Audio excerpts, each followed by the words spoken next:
So this video will be about submixes, how to apply them, what are submixes, and general mixing tips. Everything that I'm going to tell you in this video can be applied to any MPC. I just happen to use the MPC X SE because it has the largest screen and I haven't used it in a while. Also, as a quick note, I do have master classes available at 16levels.com. I have master classes for 3.0 and 2.0 for all of the MPCs except for the MPC Key 61, which I no longer have. I would look at submixes inside of the MPC the same way I look at subgroups in Ableton Live. I set up a subgroup within this track right here because my computer is complete dog crap and I don't have enough memory. So how I utilize subgroups is to save memory. So, you know, I have like Nectar 3 right here. If I was to open Nectar 3 up, you already know when it comes to isotope stuff, is, you know, CPU is intensive. So, you know, I set up a subgroup here, and I also have like different things for harmonies, different effects. So I just keep it inside of the subgroup. So, you know, I just want to show you how it looks before I show you how it sounds, because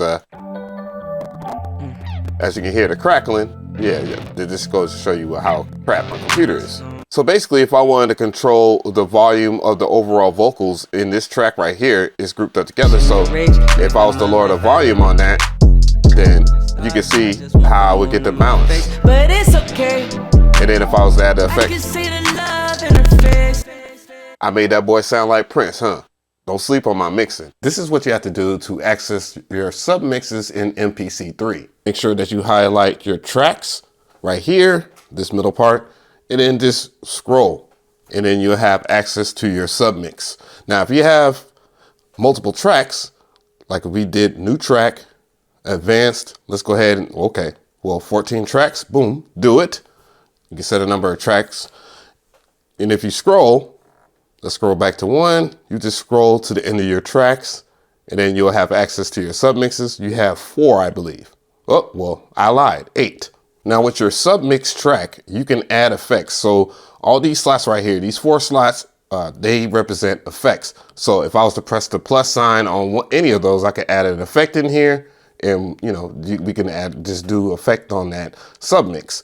However, there is a load effects rack right here. And if you hit load and then select the factory presets, then you can see there are factory presets that are racked. So let's say sampling, add with, and then there you go. This could be helpful if you want to get a special kind of a feeling with a myriad of samples that you have chosen. In order to access the channel mixer for the submixes, all you have to do is hit this button right over here under the folder, and then you have access to your submixes right here. In reverse to that, if we was to press the main button and then go over here to one of our tracks and we hit the channel mixer, then we see that we have the volume and all this other stuff. But how would you assign a certain track to a channel mixer for the submix? It would be this IO tab right here. You hit the IO tab, then you will access your output because you can assign outputs, and you would assign it to any of your submixes. So I'm just moving the jog wheel to the left, and you see I'm in submix 1. And if I wanted to do that to this track, I can do the exact same thing, so forth and so forth. Let's practice using submixes. So I have this track, and what I want to do is put the samples of this track in its own individual submix. So what I'll do is I'll just go back to main, scroll, I'm in submix 1 right here. Then I'll just go ahead and use load effects rack, go into the factory presets. Then from here, I will grab sampling, add width to mono, and then I will go over here into the channel mixer, and then go to a track. I almost forgot that, right? Now we're in a track. We can go to the IO, and then I'm going to look at the samples. So let's add that to the submix.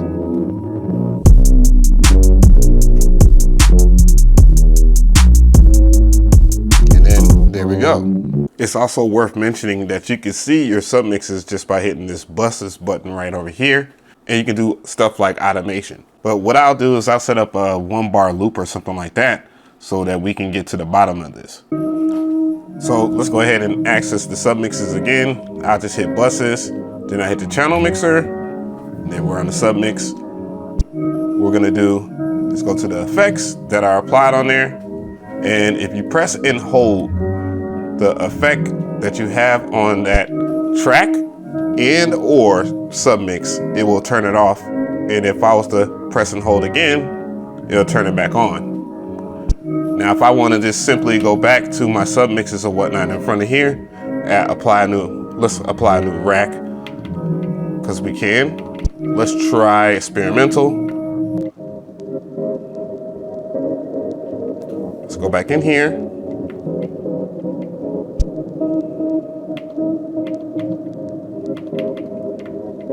Let's go to filter gate. That's crazy. And then let's try one more experimental before we go to lo-fi. It's a live. Now let's go over here to lo-fi and apply broken MP3. Let's turn it off. Let's turn the volume up. So it's off right now. And this is with it on. And of course, if you want to see the UI, just double tap. And then you can see which plugin is being used, which is the amp simulator. I never get the chance to talk about mixing on this channel enough. So let's talk about mixing for a second. So let's get to the arranger. I'll just press menu and then go to the arranger. And from here, I'll set up a quick loop. I'll use my Q links just to set up a loop point. So from here to this end right here, I'm just gonna move it on over.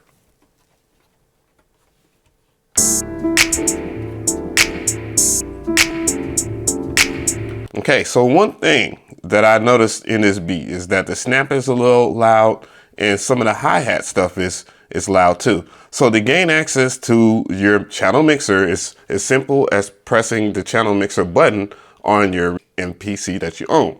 So I'm gonna hit the channel mixer. It's gonna take me over here to the channel mixer.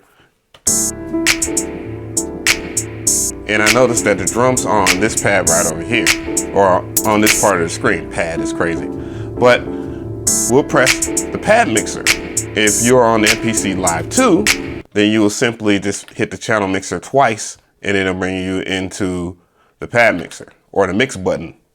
So I'm gonna hit the pad mixer here and now we have access to our drums. So if I wanted to turn the volume down, just turn the volume down right here.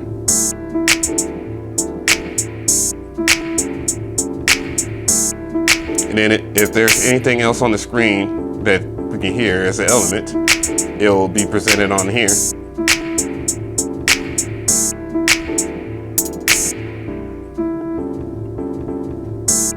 You can also touch.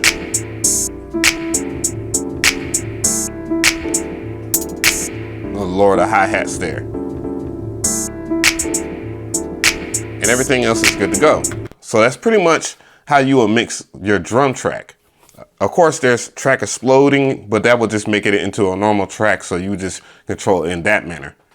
However, we want to do other things too. Like let's say the sample right over here, let's put an effect on there. How would you put an effect on there? Well, you would just simply go over here to where it says effects. And right now it has a high pass filter, but maybe I want to put a little bit of a reverb on it. So we'll go down here to spring reverb, then play it. You can solo it. Then we'll just go into the spring reverb. You can double tap to get into the UI.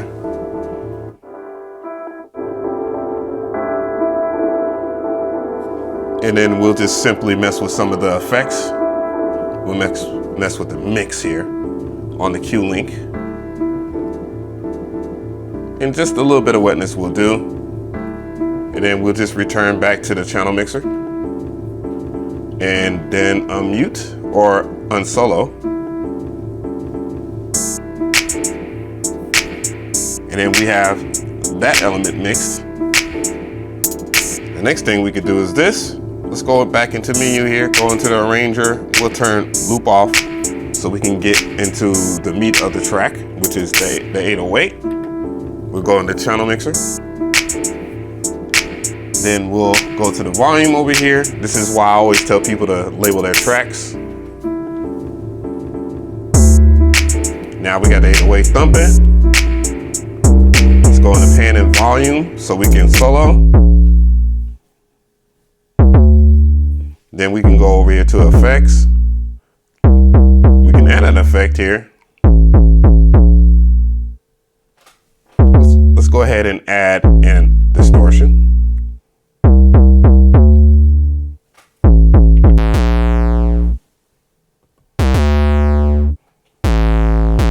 Let's turn down the mix. Just a little bit of distortion will do. Now, from a technical aspect, let's go into channel mixer again. One thing that people will say is like, how do you judge your mixes? Well, just my very idea, my drum's always gonna hit. You know what I'm saying? I want my drums to hit in this always. So I would keep it like that. Let's go into bass here, bass track, and then unsolo. And then when we look at the volume of my drums, I like my drums to hit hard. So I'll keep it at the normal volume. You know, I just use, just common sense in terms of mixing the hi-hats. You don't want your hi-hats to be loud either. So if we was to go back into the drum track in itself, or the pad mixer here, so we can get a good sense of what's going on, we'll just let the drums roll here. You can see where, I have the hi-hat sitting under the snap and not having anything overlap the snap. Because I know if it overlaps the snap, then it'll be too loud. You know what I'm saying? Just to turn up a little bit. Like, you don't want your hi-hats to be bothering or anything like that. So going back to the channel mixer here, if we was put one and all that together, let's go a little further into the track to like right here. And I think that might be a good starting point for this next stuff here. Now, a general rule of thumb in terms of mixing or whatnot, being able to hear everything at once. So if you add a lot more elements to your track, you want to be mindful of what you do in terms of having your track blend together and make sense. You can hear within my mix that I don't have my melodies over my drums, because having lower melodic sections help the drums stand out more. And that's an important lesson, especially if you're mixing something or trying to get a track off to an artist. An artist gotta hear themselves on the track, you feel me? Now let's go back in the channel mixer here. Make an observation of that section. So that's all the melodic stuff right here. And if you make an observation, you can see that I have a lot of the melodic stuff hitting at the same volume so that they blend well together. I always leave my bass maxed, you know what I'm saying? I don't have it really loud, but you can tell that it's not overtaking my drums, you know what I'm saying? So that's just mixing one-on-one in that sense. Now, the other thing I will say in terms of mixing, we just talked about submixes. So what I would do in theory, when you're making your track or whatnot, I would just go over here to a submix or whatever, or actually let's not even do that. We'll just go into the channel mixer and then assign stuff from the IO screen to submix 1. So no, I don't want drums in a submix. I just run that into the out 1 and 2. But we'll take sample, put that in submix 1. We'll put synth in submix 1. We'll put this track in submix 1. It's hard for me to see, sorry. And then repeat the process until we're done. Now, what that will entail is it'll make mixing in general easier, because now we have all those in a submix. If we go over here to submix 1, then we go to volume.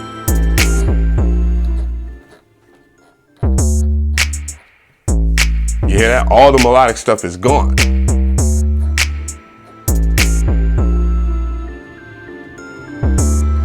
And then you could just play with, you know, what sits the best. So let me turn up the volume a little bit.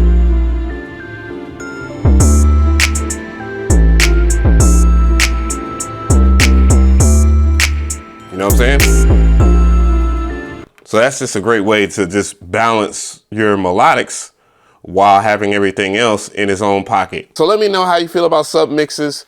I think they have their use. You know, again, I've been using subgroups in Ableton for a long time. There's a way to do that in FL Studio as well. I don't necessarily think it will have the same benefit, but yeah, you can do it in there. Let me know what you want me to cover next in MPC 3, you know, because there's a lot of stuff. I'm going to tell you that right now. And I have plans on covering key groups soon.